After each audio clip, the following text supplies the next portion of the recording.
एहसास के गोशे गोशे में, एहसास के गोशे गोशे में पैगाम सदाकत फैला दो। एहसास के गोशे गोशे में पैगाम सदाकत फैला दो।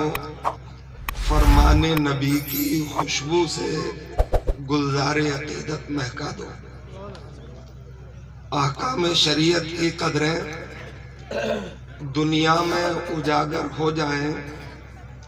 इस्लाम को ऐसा पेश करो हर कौम की गुत्थी सुलझा दो। और जिस तरह फसीले काबा से नगमाते बिलाली गूंजे थे, जिस तरह फसीले काबा से नगमाते बिलाली गूंजे थे, तकबीर अदा के नारों से हर कल्ब जिगर को गरमा दो। इन चलती फिरती लाशों में फिर जान जरा पड़ जाएगी। इन चलती फिरती लाशों में फिर जान जरा पड़ जाएगी। फिर दीन मोहम्मद की खातिर तारीख साहबा दोहरा दो।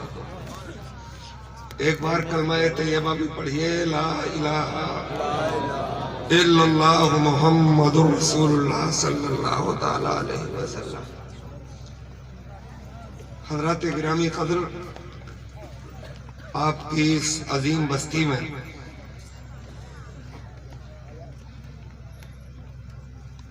एक अजीम शख्सियत, हमारी जमात के जिम्मेदार आलिम दीन यानी प्रोफेसर ऑफ मक़ूलात मनक़ूलात हजरत अल्लामा मौलाना मुफ्ती इसहाक साहब किबला के हुक्म की तामील में हाजिर हुआ। आधा घंटे गुफ्तगू करने का हुक्म मिला है। घड़ी देख ली है मैंने। इंशाअल्लाह आधा घंटे में अपनी बात को खत्म कर दूंगा। बात मत करो भाई, बात मत करो यार। हजरात, सन ईस्वी के एतबार से आज से तकरीबन 1411 साल पहले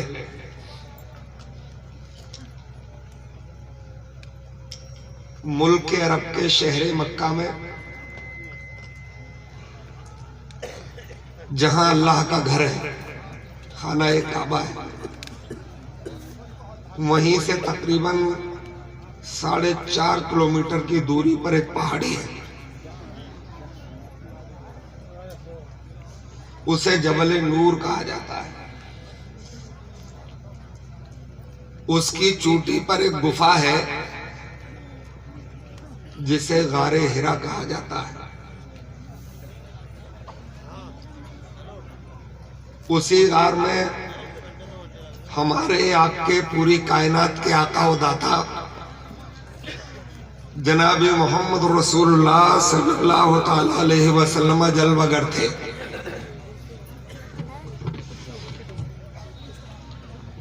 इसी गार के लिए किसी शायर का एक शेर मुझे याद आया। शायर ने कहा है कि जिस मकाम में आप ठहरे वो मकान सद मरहबा, जिस मकाम में आप ठहरे वो मकान सद मरहबा। अरे कसरे शाही बेशता क्या है हिरा के सामने। सरकार उसमें जलवागर थे। तायर सिदरा यानी हजरत जिब्रील अमी हाजिर हुए और अल्लाह के कलाम यानी कुरान मजीद की चंद आयात मुस्तफा जाने रहमत को सुनाई।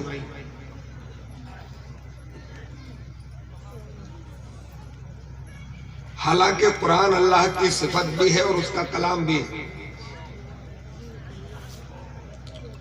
यानी कदीम है, हमेशा से है और हमेशा रहेगा।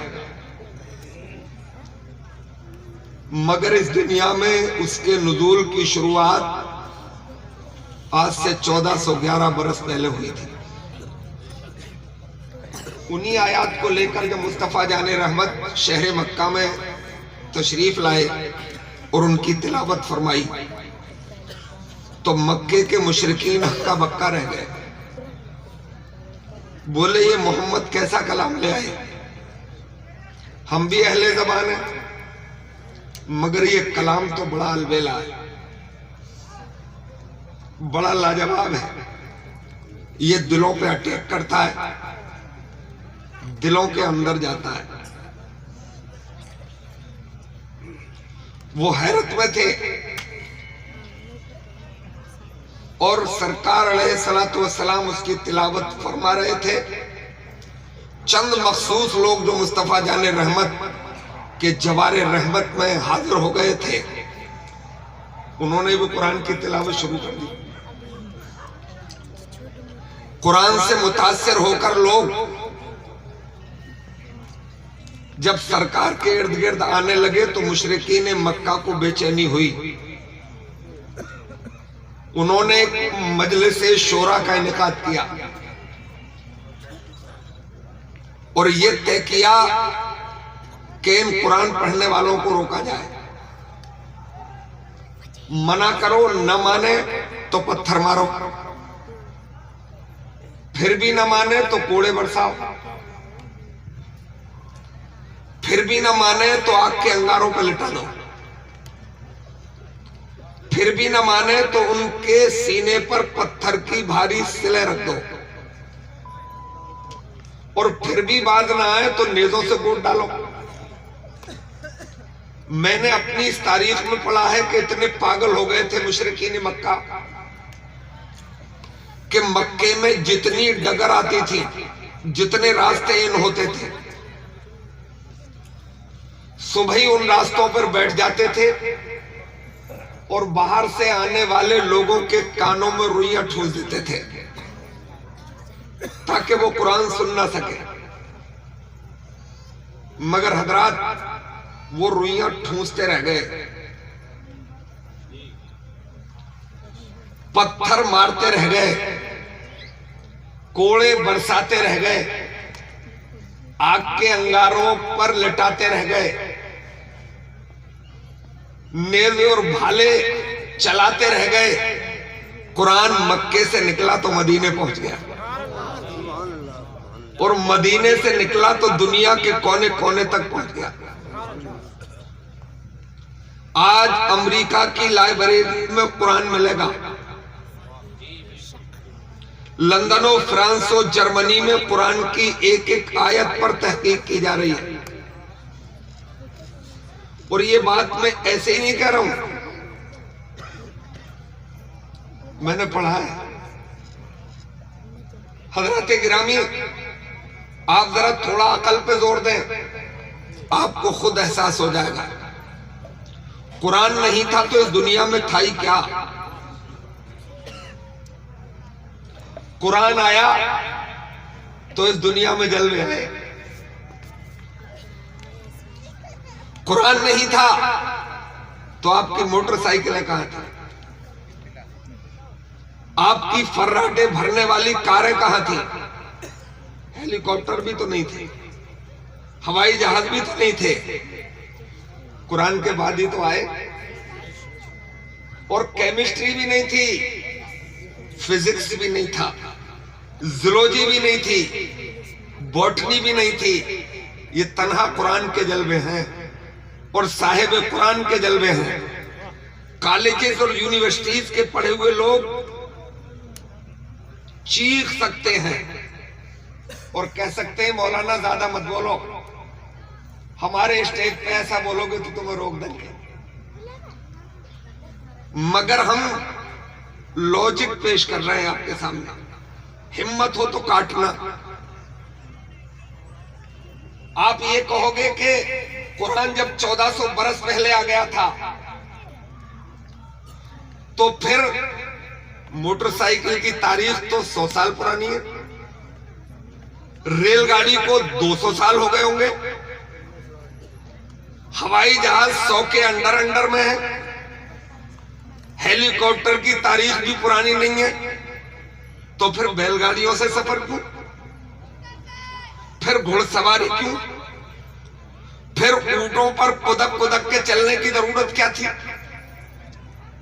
उसी वक्त हवाई जहाज बना लिए जाते, मोटरसाइकिलें कारें तैयार कर ली जाती, ट्रेनें चल जाती। हजरत इसका जवाब है मेरे पास। उस वक्त इनकी जरूरत नहीं थी। जरूरत ईजाद की मां होती है, मगर कोई टेक्नोलॉजी वाला, कोई साइंस वाला कहीं ये न कह दे कि कुरान पढ़ने वालों के पास था ही क्या, तो उसी वक्त जवाब दे दिया था, ताकि इस सवाल का कोई जवाब हो ही ना सके। उन्हीं कुरान पढ़ने वालों ने, उन्हीं मुस्तफा जाने रहमत के दीवानों ने आज से 1350 बरस पहले ही समंदरों की लहरों पे घोड़े दौड़ा के ये बता दिया था कि जो कुरान पढ़ने वाला कर सकता है वो साइंस और टेक्नोलॉजी वाला कर ही नहीं सकता।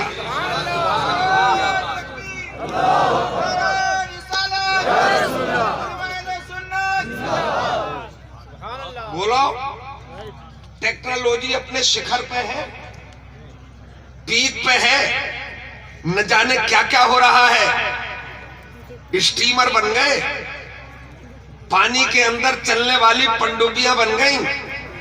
मगर हिम्मत हो, मैदान में आओ, समुद्रों की लहरों पे घोड़े दौड़ा के दिखाओ। ये शान तो सिर्फ कुरान समझने वालों की है, ये शान तो मुस्तफा जाने रहमत के सच्चे दीवानों की है। तभी शायर मशरिक ने कहा था कि दश्त तो दश्त है, दरिया भी न छोड़े हमने। दश्त तो दश्त है, दरिया भी न छोड़े हमने, और बहरे जुल्मात में दौड़ा दिए घोड़े हमने। ए बच्चों, यार मुझे पता है, मैं तुम्हारे इलाके में रहता हूं, मेवाती का बच्चा चैन से बैठ जाता है थोड़ा। दश्त तो दश्त है, दरिया भी न छोड़े हमने, बहरे जुल्मात में दौड़ा दिए घोड़े हमने, और दिए दाने कभी यूरोप के कलीसाओं में और कभी अफ्रीका के तपते हुए सहराओं में। शान जश्ती न थी नजरों में जहांदारों की, कलमा पढ़ते थे हम इच्छाओं में तलवारों की, और टल न सकते थे अगर जंग में अड़ जाते थे, पांव शेरों के भी मैदान से उखड़ जाते थे। ये कुरान पढ़ने वालों की शान थी। मैं तो आपको ये बात कह के चौंकाना चाहता हूं, ये कुरान जो हमारे आका पे नाजिल हुआ तकरीबन 23 साल में, मेरे इस्लामी भाइयों, इसके अलावा भी दुनिया में और धार्मिक किताबें हैं, जैसे कि 4 वेदाल हैं, 18 पुराण हैं, गीता और रामायण है। किसी की खिल्ली नहीं उड़ा रहा हूं, बल्कि हकीकत बयानी कर रहा हूं। जानते हो इनकी लैंग्वेज क्या है, इनकी जबान क्या है? ये सब संस्कृत में है, और उनके एतबार से लाखों साल हो गए। हमने तो इसका अंदाजा नहीं लगाया कि कितने हो गए। बहरहाल पुरानी पोथी हैं, पुराने धार्मिक ग्रंथ हैं। आपसे मैं कहना चाहता हूं, लाइए आप 4 वेदास, मलयालम में दिखाना, तेलुगु में दिखाना, कन्नड़ में दिखाना, ब्रिज भाषा में दिखाना, नहीं मिलेंगे। आज भी संस्कृत में ही है। हाँ, ले दे के हिंदी में कोई अनुवाद, कोई तर्जमा मिल जाए, मगर आपको कुरान चाहिए, हिंदी में भी तर्जमा मिल जाएगा, मलयालम में भी मिल जाएगा, कन्नड़ में भी मिल जाएगा, ब्रिज भाषा में भी मिल जाएगा, बंगाली में भी मिल जाएगा। मेरे भाइयों, उर्दू में तो न जाने कितने तर्जमे हुए, आपको चाइनीज में भी मिल जाएगा, जापानीज में भी मिल जाएगा। मेरे भाई, तकरीबन 125 जबानों का चलन है। दुनिया की हर जबान में आपको कुरान का तर्जमा मिल जाएगा। यहाँ से उठा के मैं आपको ये बताना चाहता हूँ, इसका मतलब ये है कि दुनिया की हर जबान की जरूरत है कुरान, दुनिया की हर कौम की जरूरत है कुरान, दुनिया के हर मुल्क की जरूरत है कुरान। और मेरे भाइयों, मैं बताना ये चाहता हूं कि जो कुरान पर अमल नहीं करेगा वो कामयाब नहीं हो सकता। आप चीखते रहो कि अमेरिका कामयाब हो गया, आप कहते रहो कि पूरा यूके कामयाब है, ऑस्ट्रेलिया कामयाब है, चलो मस्जिद में चलता हूं, सीधे काबे की तरफ हाथ उठा के कसम खा लूंगा कि ये सिर्फ मैजिक है, ये सिर्फ दिखावा है, ये सिर्फ नजरबंदी है। वो कभी भी कामयाब नहीं थे। इसलिए कामयाब नहीं थे कि बगैर नबी की तालीम के कोई कामयाब हो ही नहीं सकता। बोलो हो सकता है? नहीं हो सकता। और उनके पास पैगंबर इस्लाम की तालीम को उन्होंने फॉलो नहीं किया है, इसलिए कामयाब नहीं है। धोखा है। सिर्फ आप भी कहते हो कि उन्हें देखो, उन्हें देखो, उन्हें देखो, और फिर कॉलेज में पढ़ के आते हैं, बहुत चौड़े होते हैं और हमसे कहते हैं मौलाना मदरसे से बाहर आओ। मैंने कहा क्या करोगे? बोले आओ तो तुम्हारी आदत भी इतनी बिगड़ गई कि मुल्ला की दौड़ मस्जिद तक और दौड़े तो मदरसे तक, बस यहीं सीमित हो। बोले फिर तुम कहां लेके चलोगे? बोले दुनिया तो अंतरिक्ष में चली गई, दुनिया ने तो चांद पे थेगलियां लगा दी, आओ तुम्हें भी लेके चलेंगे। मैंने कहा मेरे भाई प्रोफेसर साहब, मुझे अंतरिक्ष में नहीं जाना है, मुझे चांद की औकात मालूम है, चांद पे तो जाऊंगा ही नहीं। मुझे तो जब भी मौका मिलेगा मैं तो मदीने जाऊंगा, कदम नाज़े मुस्तफा तक जाऊंगा, क्योंकि मेरी मेराज कदम नाज़े मुस्तफा है, चांद की दुनिया नहीं है। चांद के लिए तो हमने एक बात कही थी, एक पुराने शायर का मुझे शेर याद आता है। शेर है कि चांद पे जाने वालों मुबारक तुम्हें, चांद पे जाने वालों मुबारक तुम्हें, चांद की सरजमीन पर पहुंचना मगर ये वही चांद है जिसने मेराज में बढ़ के चूमे हबीबे खुदा के कदम। तो वहां तो हम जाएंगे नहीं और तुम्हारे कहने से बाहर आएंगे नहीं, इसलिए कि हमें तो सुकून कुरान की तिलावत में मिलता है, हमें तो चैन कुरान की एक एक बात समझने में मिलता है।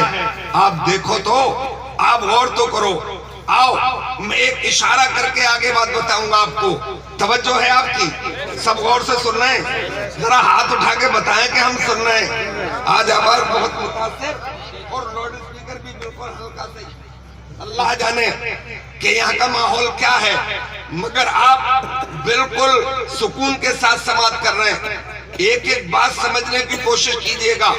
हमारे यहाँ एक बुजुर्ग गुजरे, एक अजीम बुजुर्ग, मुंह घुस के बोल नहीं मिलता मुझसे, एक अजीम बुजुर्ग हमारे यहाँ गुजरे हैं, हजरत इमाम हम्बल रदी अल्लाह ताला अन्हु। अब्र रहमत उनके मरकज पर गोहरबारी करे, हश्र तक शान करीमी नाज़बरदारी करे। एक रिवायत में मुझे मिला कि हजरत इमाम हम्बल को आलम ख्वाब में रब का दीदार हो गया, परवरदिगार का दीदार हो गया। भाई चौड़े हो गए, गदगद हो गए। अल्लाह का दीदार, इससे बड़ा एजाज, इससे बड़ी नेमत मोमिन के लिए और क्या होगी। दीदार हुआ तो ख्वाब के आलम में अर्ज किया, मेरे परवरदिगार मुझे कोई ऐसा अमल तालीम कर दे कि मैं तेरा बार बार दीदार करता रहूं। तो मेरे दीनी भाइयों, परवरदिगारे आलम ने की तरफ से ये इल्का किया गया कि हम्बल ये अमल तुम्हें बताया जाए तो सुनो, तुम मेरे कलाम कुरान की तिलावत करते रहना, मैं तुम्हें अपना दीदार कराता रहूंगा। मगर हजरात, अल्लाह वाले भी अल्लाह वाले होते हैं, मुस्तफा वाले भी मुस्तफा वाले होते हैं। उनका क्या होता है कि वृक्ष कबो न फल भके और नदी न सींचे नीर। वृक्ष रख दे यार, वैसे वैसे मतलब बात सुनो यार, तुम गड़बड़ कर देते हो और मैं डिस्टर्ब हो जाता हूँ। पैसे हजरत से ले लूंगा, यहाँ के जायजा लग गया है कि ये लिबास में तो फकीराना रहते हैं मगर अंदर से रईस हैं। मांग के ले लूंगा और बड़ों से मांगना कोई बुरी बात भी नहीं है, हालांकि मांगने में आती तो शर्म ही है यार। तो हजरत गिरामी उन्होंने वृक्ष कबू न फल भके, मतलब वृक्ष कभी अपना फल नहीं खाता, दूसरे ही फायदा उठाते हैं। नदी कभी अपना पानी नहीं पीती, दूसरों को ही सैराब करती है। अर्ज किया, मेरे परवरदिगार मैं तो अरबी नस्ल हूँ, अरबी पढ़ भी लेता हूँ, अरबी समझ भी लेता हूँ, मगर ये तेरा कलाम तो दुनिया के कोने कोने में जाएगा। इसे तो मलयालम वाले भी पढ़ेंगे, इसे तो कन्नड़ वाले भी पढ़ेंगे, इसे तो तेलुगु वाले भी तिलावत करेंगे, इसे तो चाऊ म्याऊ बोलने वाले भी पढ़ेंगे, इसे तो चाइनीज भी पढ़ेंगे, जापानीज भी पढ़ेंगे। उनके लिए क्या हुक्म है? निदाई हम्बल उनके लिए भी है। उनके लिए ये है कि वो अगर सही मेरे इस कलाम की तिलावत करते रहेंगे, मैं उनके दिल को भी अपने नूर से मुनव्वर कर दूंगा और कल मैदान महशर में उनके हाथ में जन्नत का टिकट दे दूंगा। ये बात मैंने इसलिए आप लोगों से अर्ज की है मेरे दीनी भाइयों, ये अल्लाह का कलाम है, सिर्फ तिलावत ही के लिए नहीं है, सिर्फ रटने ही के लिए नहीं है। हाँ, तिलावत से भी फायदा होता है, नेकियों के अंबार लगते हैं। एक हरफ तहज्जी में उलमा ने लिखा है कि 10 नेकियां मिल जाती हैं, मगर नेकियां तो आखिरत में काम आएंगी, क्योंकि मीज़ान अमल पर भारी बैठ जाएंगी।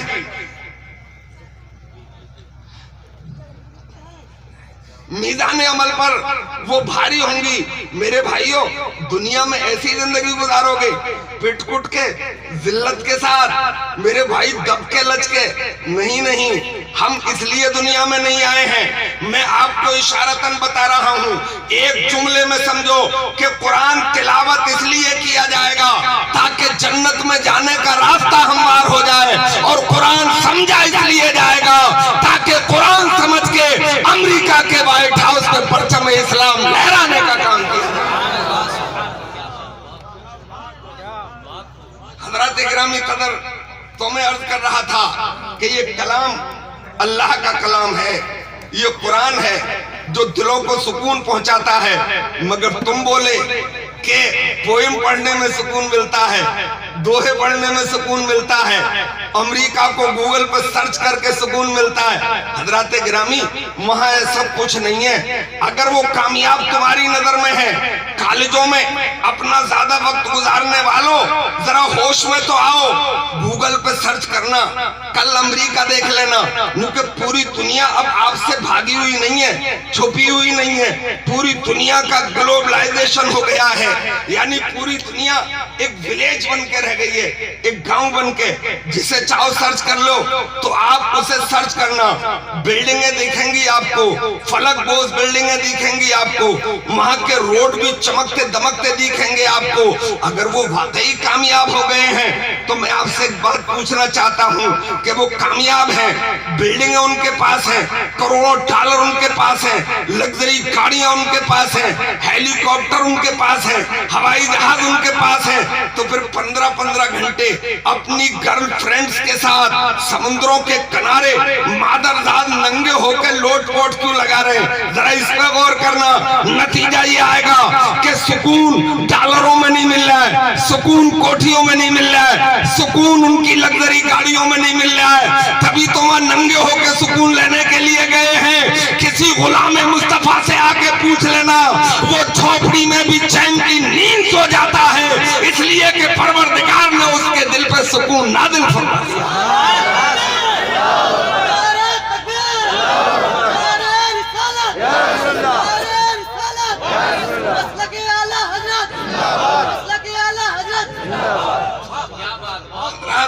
ये तो ये हुआ कि जैसे किसी ने खीर को देखा ही ना हो, तो वो खीर बना देगा? है? देखा ही नहीं है तो खीर बनेगी कैसे? हाँ, कोई मुंहजोर औरत कह सकती है कि यहाँ सब कुछ बन जाता है, हम बना देंगे। तो मैं कम लकड़ियों में जल जाऊं? मैं उससे फार्मूला पूछूंगा कि फार्मूला बता, खीर का फार्मूला क्या है? बोले लिख लो। मैंने कहा लिखवाओ। तो बोली 20 ग्राम लाल मिर्चें खड़ी और 10 ग्राम काली मिर्चें, इतनी दखनी मिर्चें, इतना हल्दी, इतना धनिया, 1 किलो मटन, 250 ग्राम देसी घी। ईमानदारी से बताना, ये फार्मूला कहीं खीर से मिलता है? ये फार्मूला तो मेरे भाई स्टू से मिलता है। वो लोग कोठियों को कामयाबी समझ बैठे, बंगलों को कामयाबी समझ बैठे। उन पगले मम्माओं को ये पता ही नहीं है कि ये फार्मूला कामयाबी का नहीं है। कामयाबी का फार्मूला तो कुरान की तिलावत है, कामयाबी का फार्मूला तो 5 वक्ता नमाजें हैं, कुरान कामयाबी का फार्मूला तो हमारे मदारिस हैं, हमारी मसाजिद हैं, कामयाबी का फार्मूला तो गुलामी मुस्तफा है। हजरत एक बात याद आ गई, याद आई है तो बताना चाहता हूँ। एक बार सुभान अल्लाह बोल दो जरा पिछले वाले भी, तो मैं वो भी बता दूं, याद आ गई तो उसे बचा के कहाँ ले जाऊं। आज से 10 साल पहले की बात है कि एक अंग्रेज ने, मगरबी जर्मनी के अंग्रेज ने कुरान का तर्जमा अपनी जर्मनी जबान में किया, यानी इंग्लिश में किया।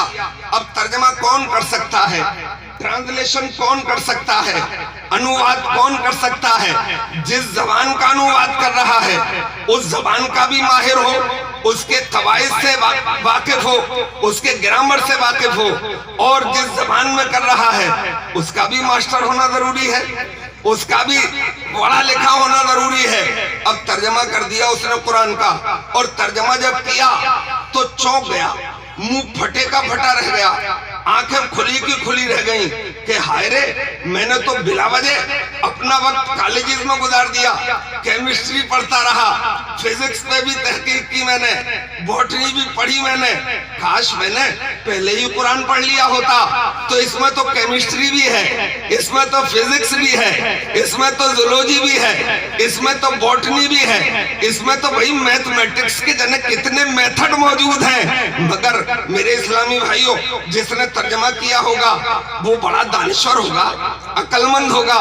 मेरे भाई, उसने अपनी अकल के एतबार से अल्लाह ने जितनी उसे तौफीक दे दी, इतना कुरान समझा, और समझने के बाद बोला भाई कुरान में तो ये भी है कि इंसान अगर अमीर हो जाए तो कैसे जिंदगी गुजारे, और गरीब हो तो कैसे जिंदगी गुजरेगी, बाप है कैसे जिंदगी गुजारेगा, औलाद है कैसे जिंदगी गुजरेगी, माँ अपनी औलाद के साथ कैसे जीवन गुजारेगी, ये कुरान में मौजूद है। बेटी की जिंदगी कैसे गुजरेगी, ये कुरान में मौजूद है। क्योंकि कुरान तो मुकम्मल निजाम हयात है। जब वो राजा हो जाए तो कैसे जिंदगी गुजारे, रंग हो जाए तो कैसे जिंदगी गुजारे। मगर एक यहाँ स्टॉप लगा उसे और बोले ये तमाम बातें तो कुरान में हैं, मगर ये बात कुरान में मौजूद मुझे नहीं मिली, होगी मगर मुझे मिली नहीं है कि जब इंसान दुनिया का गुलाम हो जाए तो फिर कैसे जिंदगी गुजारे, ये बात मुझे नहीं मिली। मुसलमानों, तुम्हारे पास जवाब हो तो जवाब देना। फिर जवाब नहीं आया मुस्लिम दुनिया से, अल्लाह ने उसी के जहन में डाल दिया, इसलिए को उसे ईमान अता करना था। बोले मत देना, जवाब मिल गया है। बोले जवाब क्या है? ये बात कुरान में इसलिए मौजूद नहीं है कि कुरान का मानने वाला कभी दुनिया का गुलाम हो ही नहीं सकता। जो कुरान माने और दुनिया की गुलामी करे, बोलो ये कैसे हो सकता है? बोलो हो सकता है? हरगिज़ नहीं हो सकता। कुरान है, ये अल्लाह का कलाम है, इस पे अमल करने वाला कभी दुनिया के सामने घुटने नहीं टेक सकता, कभी दुनिया के सामने झुक नहीं सकता। चाहे पहनने के लिए कपड़े ना हो, चाहे खाने के लिए वक्त पे रोटी ना हो, उसके पेट भूख की वजह से चाहे पीठ से क्यों ना चिपक गए हो, चलने के लिए गाड़ी ना हो, चलने के लिए घोड़ा ना हो, लड़ने के लिए तोप ना हो, आड़ू ना हो, परमाणु ना हो, मगर वो दुनिया के सामने झुक नहीं सकता। दुनिया उसे झुका नहीं सकती कि वो कुरान पे अमल करने वाला कभी दुनिया के सामने झुकेगा कैसे?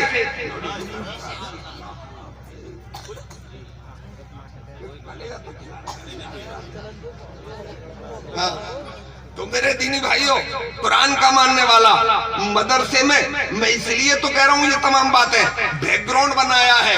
कुरान ही तो मदरसे में पढ़ाया जाता है, सिर्फ इसलिए है उन्हें कि कुरान मदरसे में पढ़ाया जाता है। इन्हें आतंकवाद का अड्डा कह के बदनाम करो, इन्हें आतंकवादी कह के बदनाम करो, जबकि मैं चैलेंज करता हूँ, मुसलमान न कल आतंकवादी था, न आज आतंकवादी है, और न कभी आतंकवादी हो सकता है। इसलिए कि हम दुनिया में किसी को आतंकित करने के लिए नहीं आए हैं, किसी को परेशान करने के लिए नहीं आए हैं। हम तो मुस्तफा के दीवाने हैं, हम तो मुस्तफा जाने रहमत के हैं, जो पत्थर मारने वालों को भी दुआएं देते हैं। हम किसी को आतंकित नहीं करते हैं, हम तो गिरतों को उठाने के लिए आए हैं, डूबतों को तैराने के लिए आए हैं, परेशान हालों को उठा के सीने से लगाने के लिए आए हैं, किसी को परेशान करने के लिए नहीं आए हैं। मेरे दीनी और इस्लामी भाइयों, ये मदारिस यहाँ निज़ाम मुस्तफा पढ़ाया जाता है, इसलिए चुड़ होती है। मैं एक दावा करके जा रहा हूँ, एक चैलेंज करके जा रहा हूँ, मुझे आज नहीं कल दिखा देना, कल नहीं परसों दिखा देना, एक आध साल में दिखा देना, ऐसी कोई ब्रेकिंग न्यूज दिखाना जो टीवी पे पट्टी चल रही हो उसकी कि फला मदरसे के बच्चे उग्र हो गए, अपनी मांगों को लेके रोड पर पहुंच गए, रोड जाम कर दिया, ट्रेन की पटरी पे पहुंच गए, पटरी उखाड़ डाली, बस अड्डे पे पहुंच गए, बसें जला दी। मेरे भाई, किसी अखबार की कटिंग दिखा देना, तुम चीख ही तो रहे हो, तुम चिल्लाई तो रहे हो, ऐसे चिल्लाने से क्या होता है? किसी दावे के लिए दलील का होना जरूरी है, नहीं वो दावा मुस्तरद कर दिया जाता है, जूते की नोक पे मार दिया जाता है, उसे रिजेक्ट कर दिया जाता है। नहीं मिलेगा आपको, मैं दिखाऊंगा आपको, फला कॉलेज के बच्चे उग्र हो गए थे अपनी मांगों को लेके, इसलिए कि वहां के डीन ने, वहां के प्रिंसिपल ने, वहां के मैनेजमेंट ने फीस का इजाफा कर दिया था। मैदान में निकल आए और मैदान में निकलने के बाद रोड जाम कर दिया, सड़कें तोड़ डाली, बसें जला दी, ट्रेन रोक डाली। मेरे भाइयों, जानते हो इसकी वजह क्या है? वो बात बात को उछल गए, इसलिए कि वहां कुरान नहीं पढ़ाया जाता है तो वो उग्र हो जाते हैं, और यहाँ अल्लाह का कलाम पढ़ाया जाता है जो सब्र की भी तालीम देता है, और जब ईमान बचाने की बात आए तो मैदान बद्र का भी हुक्म देता है। सुभान अल्लाह, क्या बात है, वाह वाह, बहुत खूब, माशाअल्लाह, बहुत खूब। इस्लाम है और ये मदारिस है, मगर सूप बोले तो बोले, जब चल्ली बोले तो बहुत तकलीफ होती है। जी जी। एक प्रोफेसर साहब मुझसे कह रहे थे क्या मौलाना मदरसे बंद करा दो, तो हमने भी बड़ा अटपटा जवाब दिया। मैंने कहा प्रोफेसर साहब क्या मरना नहीं है? बोले वो तो ना चाह के भी मरेंगे जी। तो मैंने कहा कल को किसी मशहूर अखबार में आपका इश्तिहार दे दूं कि फला प्रोफेसर साहब का जब देहांत हो जाए तो न उन्हें नहलाया जाए, न उन्हें कफनाया जाए, न उन्हें दफनाया जाए, बल्कि 20 क्विंटल की सूखी लकड़ियों के बीच में डाल के सुहा कर दिया जाए। तो चीखे, बहुत नाराज हुए। फिर घूर के देखा, क्योंकि असल में मौलवी कमजोर की जोरू लगता है इन दुनिया वालों को जी। जो चाहो छेड़ के चले जाओ, मगर ये राज तो हश्र के मैदान में खुल जाएंगे इंशाअल्लाह। इन्हीं मदरसे वालों को हौज़े कौसर पे कब्जा होगा जी इंशाअल्लाह। मेरे दीनी भाइयों, वो घूर के बोले मौलाना रोटी बहुत लग गई है। मैं उन्हें फिर जवाब दे सकता था, मैं कोई कमजोर थोड़ी हूँ। अब मौलवी कमजोर नहीं रहा है, अब तो मौलवी ईमानदार भी बहुत हो गया है। तुम तो बिला वजह चक्कर में पड़े हुए हो। मैं तो चाहता हूँ सब मदरसे में आ जाओ, सब यहीं लग जाओ और यहीं बेसिक कम से कम तालीम हासिल करके, बुनियादी तालीम हासिल करके फिर इंजीनियर बनेंगे, फिर डॉक्टर भी बनेंगे, फिर प्रोफेसर भी बनेंगे, फिर आर्किटेक्ट भी बनेंगे। जब हम किसी फुल का डिजाइन कर रहे होंगे तो हमें उस वक्त ये भी याद होगा हम गुलाम मुस्तफा भी हैं, हम मुसलमान भी हैं। हम इंजेक्शन लगाने के लिए उठेंगे तो मोटा वाला इंजेक्शन नहीं लेंगे, पतले इंजेक्शन से काम निकाल लेंगे। मेरे इस्लामी भाइयों, इसलिए कि हम बेसिक मदरसे में थे, हमने कुरान पढ़ा था, हमने उलमा की सोहबत इख्तियार की थी। मेरे भाइयों, तो ये समझना जरूरी है। आओ मदरसों की तरफ आओ। तो मैंने उनसे कहा, बोले बहुत नाराज होकर बोले मौलाना रोटी लग गई है। मैं उनसे कह सकता था तुम्हें चावल लग गए, मगर मैंने नहीं कहा। मैंने एक कहा प्रोफेसर साहब तुम्हें नमाज जनाजा याद है? बोले यार मुझे तो याद नहीं है। तो मैंने फिर किसी और प्रोफेसर को बुलाओ। हमसे चिढ़ते हो, हमसे परेशान हो, तो नमाज जनाजे अब दफनाया भी तुम्हें जाए, तुम्हें कफनाया भी जाए, तुम्हें वसूल भी दिया जाए, तो फिर भाई कौन देगा?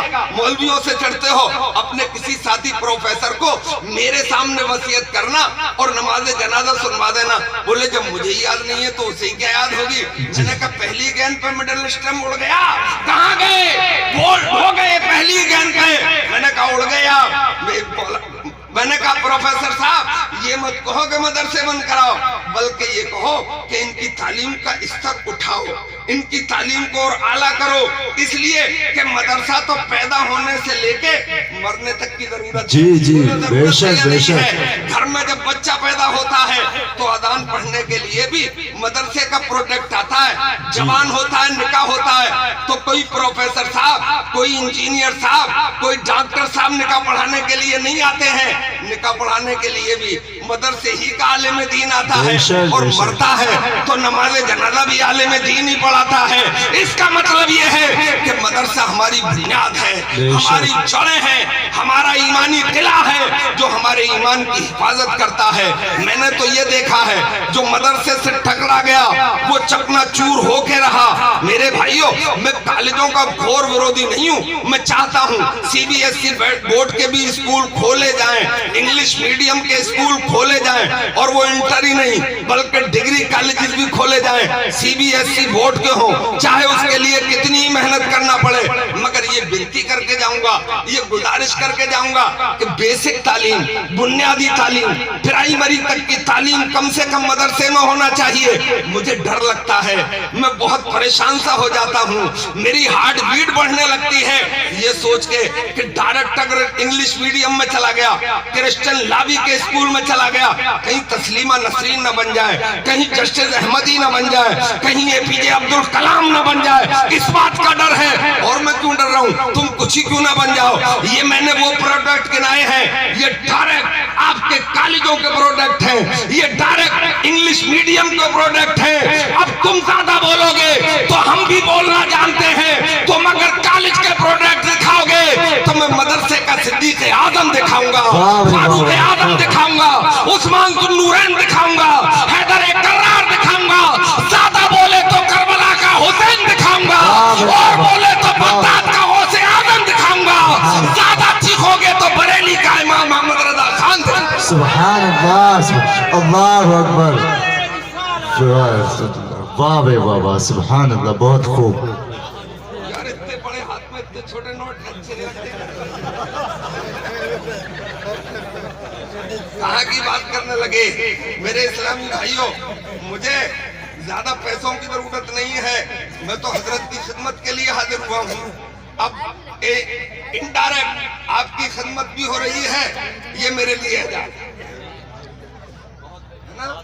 अपना हाल तो ये है, 32 साल से स्टेजों पर हैं, अगर थोड़ा सा टर्न ले जाते तो करोड़ों रुपए तिजोरी में बंद होते, मगर नहीं।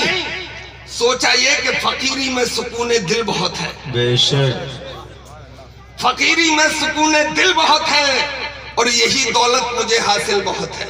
बेशक और शराफत फिर रही है सर झुकाए, तो चर्चे हैं कि ये बुज़दिल को बहुत है। तू नहीं मानेगा भाई?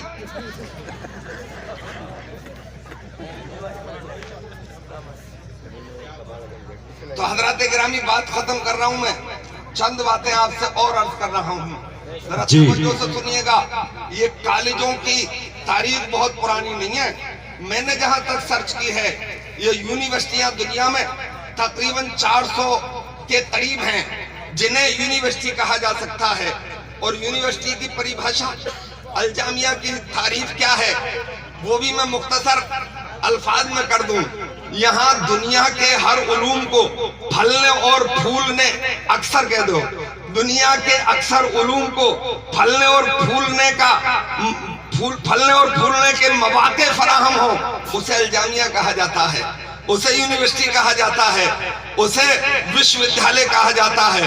तो ये तकरीबन 400 होंगे, जैसे कि कैम्ब्रिज यूनिवर्सिटी है, जैसे कि मेरे भाइयों आपकी अल अज़हर है, ये गिनती में नहीं आती अलीगढ़ यूनिवर्सिटी जैसी। तो मेरे भाइयों, इनकी तारीख बस 400 साल हुए होंगे, इससे ज्यादा पुरानी तारीख नहीं है। 400 साल पहले, इसका मतलब दुनिया में कोई यूनिवर्सिटी नहीं थी। जब दुनिया में कोई यूनिवर्सिटी नहीं थी तो आर्किटेक्ट भी नहीं था, जब दुनिया में कोई यूनिवर्सिटी नहीं थी तो कोई बीटेक भी नहीं था, कोई एमटेक भी नहीं था, कोई भाई और डॉक्टर भी नहीं था, क्योंकि ये डिग्रीज यूनिवर्सिटी से मिलती हैं। अपने मदरसे में तो आलिम दीन की डिग्री मिलती है, हाफिज की डिग्री, हिफ्ज की डिग्री मिलती है, मेरे भाई कारी की डिग्री मिलती है, और फजीलत की डिग्री मिलती है। ये डिग्रियां कॉलेजों की तो नहीं है, ये मदरसों की डिग्री है। मैं यहाँ से भी एक बड़ी अनोखी बात कहना चाहता हूँ। 400 साल पहले जब इस दुनिया में कोई आर्किटेक्ट नहीं था, कोई सिविल इंजीनियर नहीं था, तो उस जमाने में आज से 400 साल पहले इसी हिंदुस्तान में दुनिया का अजूबा ताजमहल बनाया जा रहा था, दिल्ली की जामा मस्जिद बनाई जा रही थी, फलक बोस कुतुब मीनार बनाई जा रही थी। कॉलेज वालों मानना पड़ेगा कि ये दुनिया का अजूबा हिंदुस्तान में ताजमहल भी कुरान पढ़ने वालों ने ही बनाया है, दिल्ली की जामा मस्जिद भी कुरान पढ़ने वालों ने ही बनाई है, ये दिल्ली की कुतुब मीनार भी कुरान पढ़ने वालों ने ही। सुभान अल्लाह, सुभान अल्लाह, वाह क्या बात, बहुत खूब, माशाअल्लाह, बहुत खूब। आज से तकरीबन 800 साल पहले एक किताब लिखी गई थी, उस किताब का नाम है अल कानून। क्या नाम है किताब का? अल कानून। उसका एक पार्ट मेडिकल साइंस पर है और उसका दूसरा पार्ट इंजीनियरिंग साइंस पर है। दुनिया की अक्सर जबानों में उसका तर्जमा हुआ। कभी इत्तेफाक हो जाए अमेरिका देखने का, वहां की राजधानी वाशिंगटन है, वाशिंगटन का मेजर हॉस्पिटल, उसके मेन गेट पे ऊपर लिखा अल कानून, नीचे लिखा गोली सीना। वाह वाह वाह, सुभान अल्लाह, सुभान अल्लाह, माशाअल्लाह। एक उर्दू का नुस्खा मिल गया था मुझे, तो मैं थोड़ा सर्जरी पढ़ने लगा उसकी। वो जो अपने यहाँ के MS डाकू होते हैं, डॉक्टर, ये डाकुओं की नगरी है ये। इल्ला माशाअल्लाह सब तो एक से नहीं होते, सब तो हम भी एक से नहीं होते जी जी, मगर उनमें अक्सरियत ऐसी होती है, मोटा वाला इंजेक्शन ठोकेगा। एक और मजे की बात बता दूं, बात आ गई है, जरा 2-1 मिनट और दे दो।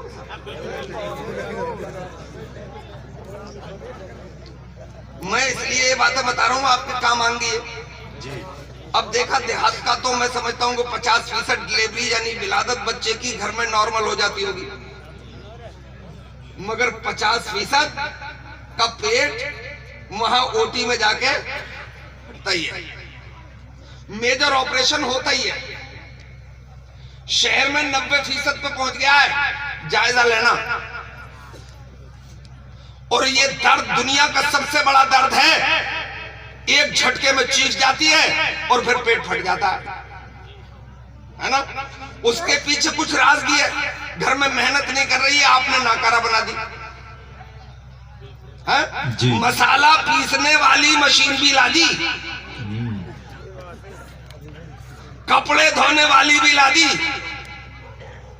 है ना, ला दी। कभी कभी अपने आप भी पीस दे रहा है, बेगम हजरत महल है। अब जब काम नहीं करेगी तो मोटी हो जाएगी। और ये भी मैं बता दूं, काम करने से, मेहनत करने से कभी कोई कमजोर नहीं होता। बोलो भाई, बोलने का कोई पैसा नहीं है ना। काम करने से कोई कमजोर नहीं होता। अगर काम करने से लोग कमजोर हो रहे होते तो मेरे भाई वो जो जिम में जाते हैं वो तो 1 महीने में मर गए होते, वो तो एक्स्ट्रा मेहनत करते हैं। और ये बाजू होते हैं उनकी मसल, है ना, इसलिए कि वो मेहनत करते हैं। तो माओ, तुम्हारे मतलब की बात कह रहा हूँ, थोड़ी मेहनत करोगी तो जिंदगी में आसानी हो जाएगी जी जी, है ना। मेरे ऊपर ही आ गई ये बात। हमारे यहाँ पहले बच्चे की विलादत होना थी और भाई लोगों ने मुझे धक्के दे के अस्पताल भेज दिया, चले गए। और वो जो आई साहब डॉक्टर नर्स हैं, बोली क्या पेन हो रहा है? मैंने कहा मैम पेन तो मैं घर ही छोड़ आया। अब बोली क्या दर्द हो रहा है? मैंने ऐसे बोलना, मैं मौलवी आदमी, टोपी लगी हुई, कुर्ते पजामे वाला, पेन कर रही है। मैं तो पेन उसी को कहता हूँ जिससे लिखा जाता है, मैं तो पेन उसी को कहता हूँ जिससे लिखा जाता है। अब वो मेन डॉक्टर आ गई, उन्होंने थोड़ा सा जायजा लिया, बोले फौरन OT में ले चलो। मैंने कहा क्यों? बोले ऑपरेशन होना है। मैंने कहा क्यों? बोले जिच्चा बच्चा दोनों खतरे में है। मैंने कहा मैम बच्चा तो मैंने भी देखा नहीं है, तो इसलिए कोई बड़ा लगाव होगा नहीं, और औरतों की हिंदुस्तान में कमी नहीं है। ये मैंने कहा भाई कर रही मौलवी लग रहा है ये तो। बोले चलो मैं देखती हूँ। फिर भी मुझे उसने 2 गोली लिखी, 400 की आई, और मुझे 800 रुपए तनख्वाह मिलती थी। मैंने एक ही दी गोली, एक जेब में रख ली। 15 मिनट वाली बोली नॉर्मल हो जाएगा, नॉर्मल हो गया। और जब हमने प्राइवेट रूम ले लिया तो वो दौरे पे आई, तो मैंने उनसे एक सवाल किया। मैंने कहा मैम क्या बच्चा पैदा होना कोई बीमारी है? बोले नहीं। मैंने फिर सुन लो, क्या बच्चा पैदा होना कोई बीमारी है? बोले नहीं। तो मैंने कहा मैम जब बच्चा पैदा होना कोई बीमारी नहीं है तो फिर इलाज किस बात का? जी इलाज तो बीमारी का किया जाता है। बोले मौलाना साहब आप समझ नहीं पा रहे, खान पान बदल गया है, ओरिजिनल कुछ नहीं मिल रहा है। मैंने कहा फिर कुतिया बिल्ली का? अरे हम तो सांप बोटी उड़ाते हैं, वो तो चीकने खा रही है, और चूसी भी हड्डी फेंक दे तो कुतिया उसे खा रही है। 8-8 बच्चे दे रही है। पूरे हिंदुस्तान से कुतिया ला के दिखाओ कि 8 बच्चों में से कभी उसका ऑपरेशन हुआ हो। जी जी ला के दिखाओ, नहीं मिलेगी आपको एक भी कुतिया। जब वो 8 बच्चे बगैर ऑपरेशन के हो सकते हैं तो हमारे घर में भी एक बच्चा बगैर ऑपरेशन के हो सकता है। इसलिए कि ये कोई बीमारी नहीं है, ये नेचुरल प्रोसीजर है, ये कुदरती निजाम है। ये तो माँ का एजाज मिलने वाला है, ये खुदा की नेमत है कि उसके घर में बच्चा। बेशक बेशक, बहुत खूब बहुत खूब, सुभान अल्लाह। तो डॉक्टरों थोड़े होश में रहो, कयामत भी आएगी जी, है ना। तो अल कानून का एक हिस्सा है इंजीनियरिंग पर और दूसरा हिस्सा है मेडिकल पर। तो मैं उसका एक सर्जरी का थोड़ा सा पार्ट पढ़ लिया था कि किसी का अगर जबड़ा टूट जाए तो कैसे जुड़ेगा। वो किताब मेरे सामने रख दो, इन डॉक्टरों से अच्छा जोड़ दूंगा। और सर्जरी करे, सर्जन के पास चले गए तो अल्लाह ही जाने क्या होगा, है ना। तो मेरे भाई उस किताब का तर्जमा हुआ, दुनिया में जितने भी एमएस हैं, दुनिया में जितने भी एमडी हैं, ये सब अल कानून की देन है। जितने इंजीनियर हैं ये सब अल कानून की देन है। जब उनसे किसी ने पूछा इतनी मशहूर जमाना, इतनी कामयाब किताब तुमने कहां से लिख दी, ये फार्मूले कहां से लाए, तो उन आलिम दीन ने कहा था ये बात मुझसे जोर देकर क्यों पूछ रहे हो, तुम्हें पता नहीं है मैंने मदरसे में कुरान पढ़ा है। तुम्हारी कलई तो हमने उसी दिन खोल दी थी जब इमाम अहमद रजा खान फाज़िल बरेलवी रज़ी अल्लाह तआला अन्हु ने उसके जवाब में कि जब फार्मूला आया था कि जमीन अपने महवर पे चक्कर लगाती रहती है, आज भी पढ़ा जा रहा। आला हजरत ने किताब लिख दी और उनके ताबूत में आखिरी कील ठोक दी, फौजुल मुबीन तरद्दे हरकते जमीन। ये मदरसे के प्रोडक्ट है जी। किताब का हजरत इंग्लिश में किसी ने अनुवाद कर दिया। मैं ले गया एएमयू और मैंने वहां के एक प्रोफेसर को दिखाई, मोहम्मद मोहसिन खान नाम है उनका, फिजिक्स के प्रोफेसर है। उन्होंने एक बार पढ़ा तो मुझे देखा, दूसरा पढ़ा तो फिर जरा घूर के देखा, तीसरा पढ़ा तो ताज्जुब में पड़ गए। बोले यार क्या बाकी ये किसी मौलाना ने किताब लिखी है? मैंने कहा हाँ, जिन्हें हम आला हजरत कहते हैं और अकीदत में थोड़े ही कहते हैं, वो हकीकत में आला हजरत है। बरेली के इमाम अहमद रजा खान ने तो उसने मुझसे कसम खा के ये बात कही थी कि मैं कसम खा सकता हूँ, मुझे 30 साल हो गए इस साइंस को पढ़ते और पढ़ाते हुए, जो इतने फार्मूले मौजूद हैं मुझे अभी तक किसी कॉलेज की किताब में नहीं मिले हैं। मैंने कहा मिलेंगे कैसे, वो किताबें पढ़ के लिखी गई हैं और ये किताब निगाह मुस्तफा से पी के लिखी गई। सुभान अल्लाह, बहुत खूब। कहने को बहुत कुछ है, अगर हम कहने पे आए देखो ये अच्छा है कि हम कुछ नहीं कहते, बस इतना ही समझो कि मदरसे हमारी जरूरत है। अगली बार आऊंगा तो हजरत से 1 घंटा ले लूंगा, हो गया 2 घंटे भी पता नहीं चलते, वो पता कुछ नहीं चलता है ना। बस मैं आपसे ये कह के जा रहा हूं कि गलत रवि से मनाजिल का बोझ बढ़ता है। जी जी। मुसाफिरों रविश कारवां बदल डालो। और एक विनती कर दूं आपसे, ये तीजे, ये 40वें, ये 10वें, ये न्याज़ें, क्या तो देगों का साइज थोड़ा छोटा कर लो, करो, जरूरत है ये नहीं। देगों का साइज छोटा कर लो या उनकी गिनती कम कर लो। एक 40वें में मैंने देखा अपनी निगाहों से 2,500 लोगों की दावत होती है ना। मैंने कहा क्यों कर दिए साहब? बोले लोग क्या कहते, इतना बड़ा आदमी और उसने अपने बाप का 40वां नहीं करा। मैंने लोग ये भी तो कहते हुए जा रहे हैं कुछ नमक ज्यादा हो गया था है? कभी ये भी तो कहेंगे कि नमक बिल्कुल नहीं था, फीके चावल सूतने पड़े। तो लोग क्या कहेंगे उन्हें कहने दो, मगर कुछ और भी गम है जमाने में मोहब्बत के सिवा। जी जी है ना। उन देगों के साइज छोटे करके जो पैसे बचा लो, जरूरत तो यह है कि मदरसे में पहुंचा दो। और टेढ़े थोड़े चल रहे हो तो समाज में कोई बेवा है तो उस बेवा की गरीब बेटी की शादी में खर्च कर दो। चैलेंज करके जा रहा हूं कि मेरा परवरदिगार तुम्हें उसके बदले में लाखों देगों का सवाब अता फरमाए। सुभान अल्लाह, सुभान अल्लाह। है, मुझे दिल दिया है तो तलब भी दो।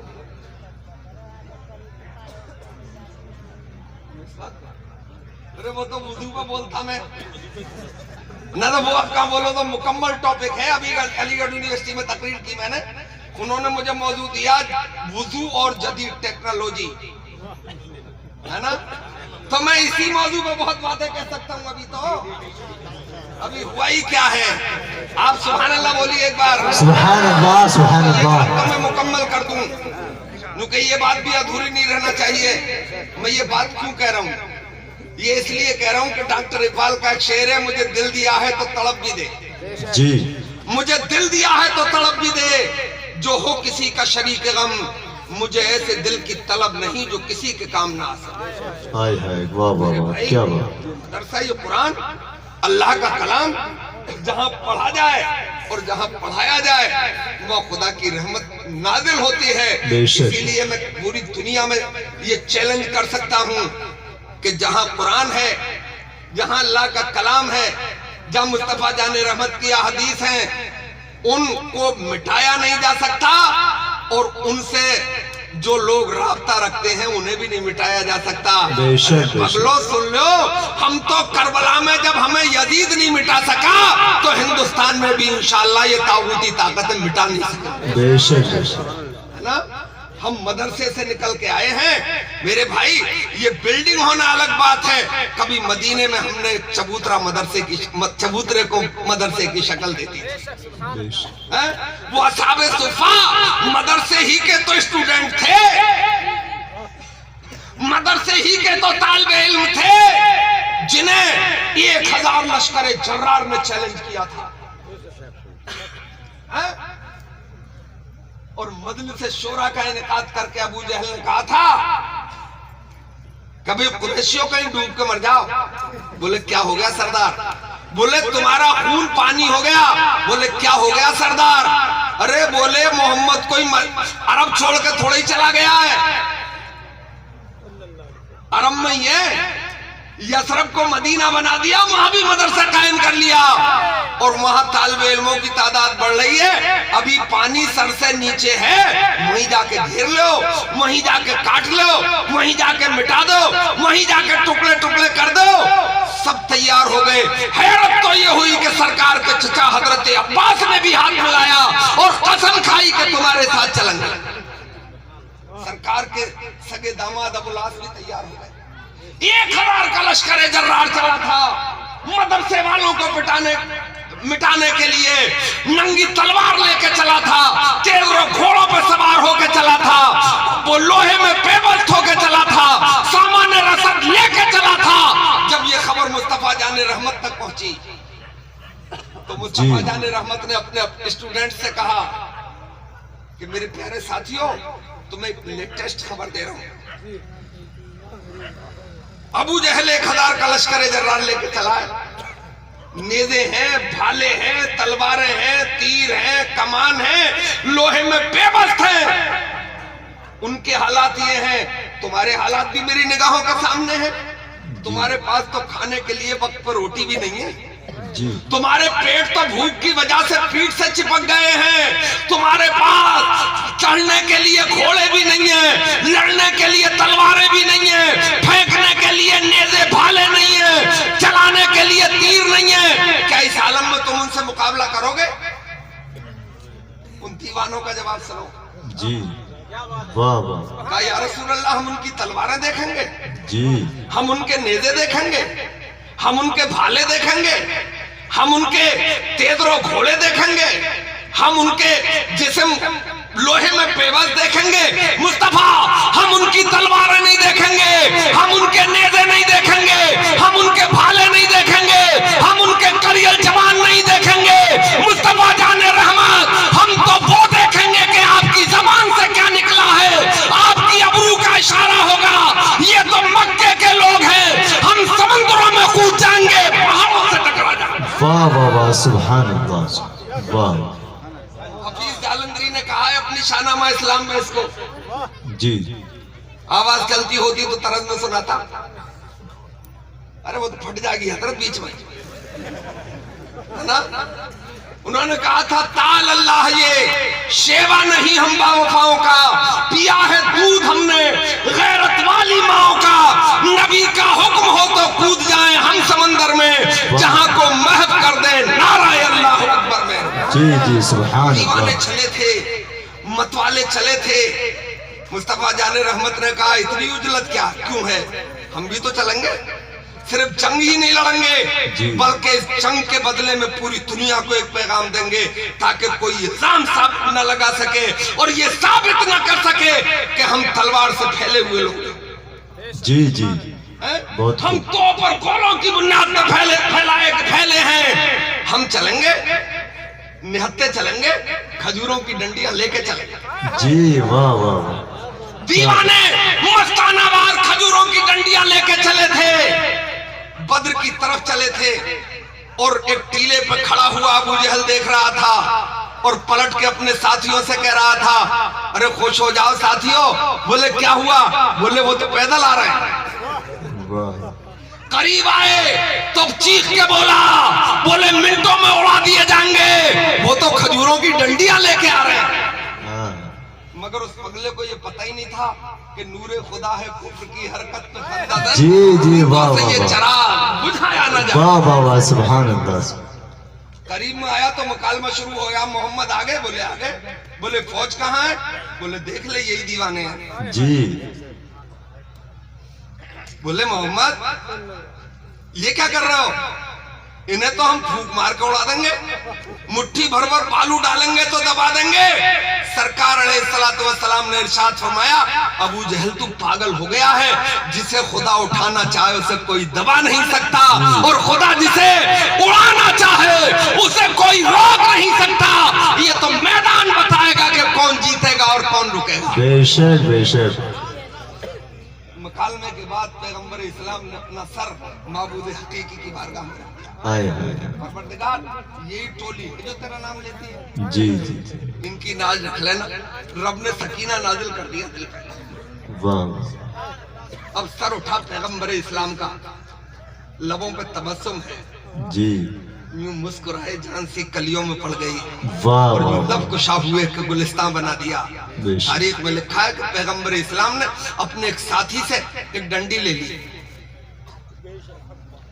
लकीर खींच दी बद्र के मैदान में। बोले सभी से गौर से देख लो, अबू जहल यहाँ पछाड़ा जाएगा, जी उतबा यहाँ पछाड़ा जाएगा, शीबा यहाँ मारा जाएगा, फला इब्ने फला यहाँ मारा जाएगा।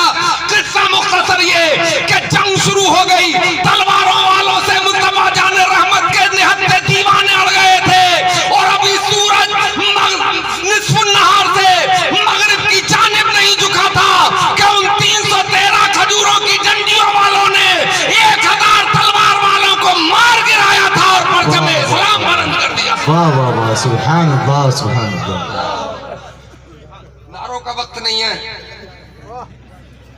हजरात।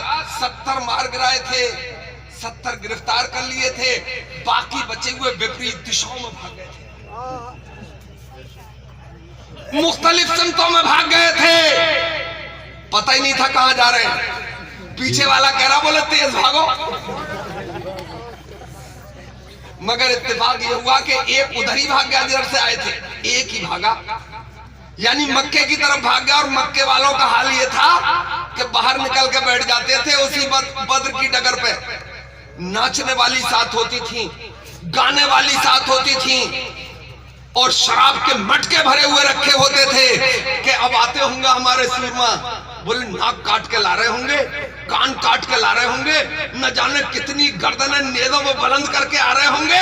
अब वो बोले थक गया, पकड़ के बैठा लो, एक शराब का जाम पिलाओ।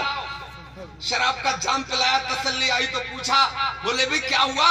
बोले हमारा बड़ा सरदार अबू जहल मारा गया। बोले उतबा भी मारा गया, शीबा भी मारा गया। वो नाम गिनाता चला जा रहा था और मक्के के मुशरिकीन की आंखें बड़ी होती चली जा रही थी, मुंह फटता चला जा रहा था। एक चीख के बोला, क्या वो आधुनिक हथियार लेके आए थे? अरे नहीं, वो तो खजूरों की डंडियां लेके आए थे। जी जी। क्या खूनी हाथियों पर सवार होके आए थे? अरे नहीं, वो तो पैदल आए थे। बोले ये कैसे हो गया? बोले ये तो मुझे भी पता नहीं है, मुझे तो सिर्फ इतना पता है कि मोहम्मदी तूफान आया था और मक्के वालों को उड़ा ले गया था, इसलिए कि मुस्तफा ने उन्हें मुकम्मल कर दिया। वाह वाह वाह, सुभान अल्लाह, माशाअल्लाह। अब वक्त तो नहीं रहा,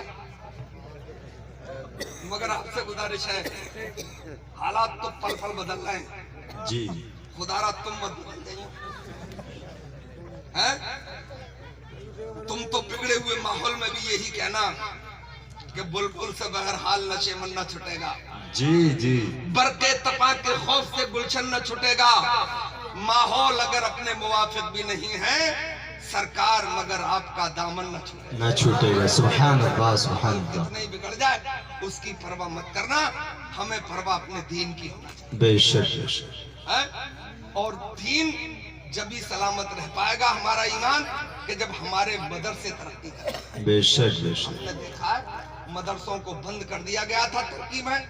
मुस्तफा कमाल पाशा अतातुर्क ने, मुस्तफा हटा रहा हूँ, कमाल पाशा अतातुर्क ने 50 साल का अरसा गुजरा था, लोग कलमा पढ़ना भूल गए, है ना?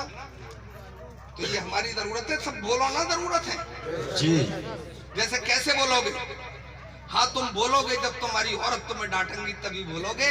अपनी माओ से गुजारिश करूंगा, तुम जैसे लीग पे आ जाओ तो आने वाली नस्लें खुद ब खुद लीग पे आ जाएंगी, फिर जलसे बलसों की जरूरत भी नहीं पड़ेगी। इस्लाम जिंदाबाद, पाइंदाबाद, आप सब जिंदाबाद। हमारा मरकजी मदरसा, और वो भी ऐसी जगह जहां आने तक मुझे डर लग रहा था, है ना? मगर रब जिससे चाहे, जब चाहे, जहां चाहे वो काम ले लेता है। हजरत से बड़ा काम लिया जा रहा है। और औघड़ कौम का आलिम, भाई तुम्हारे लिए नहीं कह रहा हूं, हमारे इलाके का तो भाई मेवाती औघड़ी है बिल्कुल। अब हजरत की वहां मेवातियों में तकरीर कराना है मुझे 10-15, है ना? और इंशाल्लाह उन्हें भी लीग पे लाना है। भाई कोशिश तो करते रहना ही चाहिए।